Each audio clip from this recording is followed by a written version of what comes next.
Nonobstant, Xavier Natav. Vous connaissez, j'en suis sûr, les aventures de Tintin. Mais savez-vous qui a inspiré les personnages du Capitaine Haddock, de Rackham le Rouge ou de Nestor, les épisodes du Temple du Soleil ou encore les pastilles explosives de l'album L'Or Noir?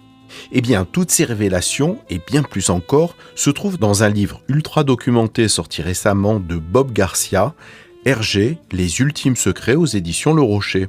L'auteur s'est penché sur la totalité des magazines auxquels Hergé collaborait et à la lumière des rubriques et des articles parus dans Le Petit 20e, Le Soir Jeunesse ou Le Journal de Tintin, environ 80 000 pages quand même, il relie toutes les aventures de Tintin, depuis Tintin chez les Soviets jusqu'au Picaros, et révèle les sources qui ont inspiré le dessinateur. Bob Garcia. Bizarrement, personne n'a pensé ou n'a eu le temps ou n'a eu l'occasion d'aller puiser dans le Petit 20e. Donc, c'était le supplément jeunesse du 20e siècle dans lequel Hergé prépubliait ses bandes dessinées. Et là-dedans, dans le Petit 20e, en dehors des bandes dessinées d'Hergé qui finalement ne prennent que 2 pages, tout le reste, c'est du rédactionnel. Il y a le mot de l'oncle Joe qui est une sorte d'éditorial. Il y a des contes d'autres auteurs. Il y a une rubrique sur l'actualité. C'est celle qui m'a intéressé le plus parce que là, ils ont assisté à la montée du nazisme dans toutes les années 30 jusqu'en 39. Toutes ces rubriques-là sont une mine d'or, une mine d'informations pour savoir ce qu'ils écrivaient à chaud au moment de l'actualité, ce qu'ils pensaient, comment ils décrivaient l'actualité. Et j'ai découvert ça, mon grand étonnement, je suis un petit peu tombé sur l'océan pour rester poli de ce que j'ai découvert, quoi. Il devait avoir le dos au mur, ce gars-là, parce qu'il y a des moments où il produisait 2 pages de Tintin, 2 pages de Quick et Flup en même temps, et aussi en parallèle encore Josette et Joko.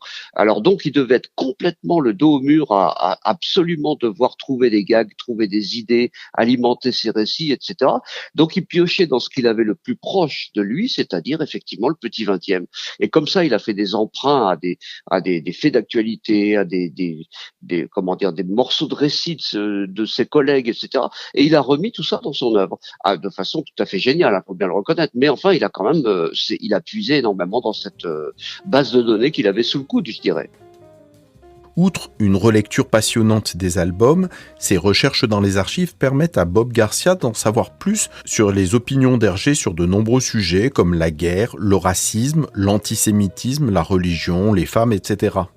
Soucieux de contextualiser les intrigues, les personnages, les scénarios, l'ouvrage met en perspective ce qui était dans l'air du temps dans les années 30-40 et qui, revu aujourd'hui, paraît raciste ou sexiste, et ce qui est de l'attitude et de l'opinion même du créateur de Tintin. J'ai été vraiment le premier étonné, en compulsant tous ces petits 20e, de voir le nombre de gags d'humour juif qui étaient dans ces pages-là. J'en ai épluché, répertorié au moins 50 ou 60. J'ai pas tout mis dans mon bouquin, bien entendu. J'ai épluché tout ça, puis je me suis rendu compte qu'en fait, il n'y avait pas d'antisémitisme profond chez Hergé, ni chez ses collaborateurs. Mais d'un autre côté, il y a ce côté, le juif, l'image du juif richissime, banquier juif, si possible américain, bien entendu, qui tire les ficelles de l'économie, qui met l'économie par terre, etc. C'est une légende, évidemment, mais enfin, c'est ce qu'il pense aussi. Donc, vous voyez, il y a une espèce de paradoxe dans ces pages-là. D'un côté, prendre la défense du faible, toujours, qu'il soit juif ou pas, mais en même temps, être contre le riche, le puissant, enfin supposé riche, supposé puissant, qui va faire du tort aux plus faibles. C'est un petit peu ça qui ressort de la lecture que j'ai fait. Mais un antisémitisme profond, vraiment viscéral, je l'ai pas ressenti du tout en lisant ces pages. Et si, comme l'affirme Bob Garcia, Hergé n'était pas raciste ou antisémite, comment expliquer alors qu'il a collaboré avec le journal Le Soir aux mains de l'occupant allemand ? Hergé a été opportuniste. Et il a dit oui, ok, je vais continuer à faire ça comme ça. Est-ce qu'il a été convaincu par les idées qui étaient prônées dans le Soir? J'en suis pas très sûr. Donc Hergé a fait ce choix, pas par conviction, mais par opportunisme. Et quand il a compris que ça tournait vraiment mal pour les Juifs en Belgique, là il a mis la tête dans le sable comme l'autruche et il a été faible, faut bien le dire, un peu lâche. Et il l'a dit lui-même, il l'a avoué lui-même après coup. En tout cas, s'il y a déjà de beaux et de bons ouvrages sur la documentation d'Hergé, le livre d'aujourd'hui va manifestement beaucoup plus loin, révélant combien l'auteur de Tintin est une véritable éponge, s'imprégnant de son époque et de son milieu.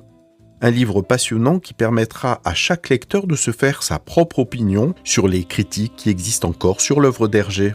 Je vous redonne les références du livre de Bob Garcia, Hergé, Les Ultimes Secrets, aux éditions Le Rocher.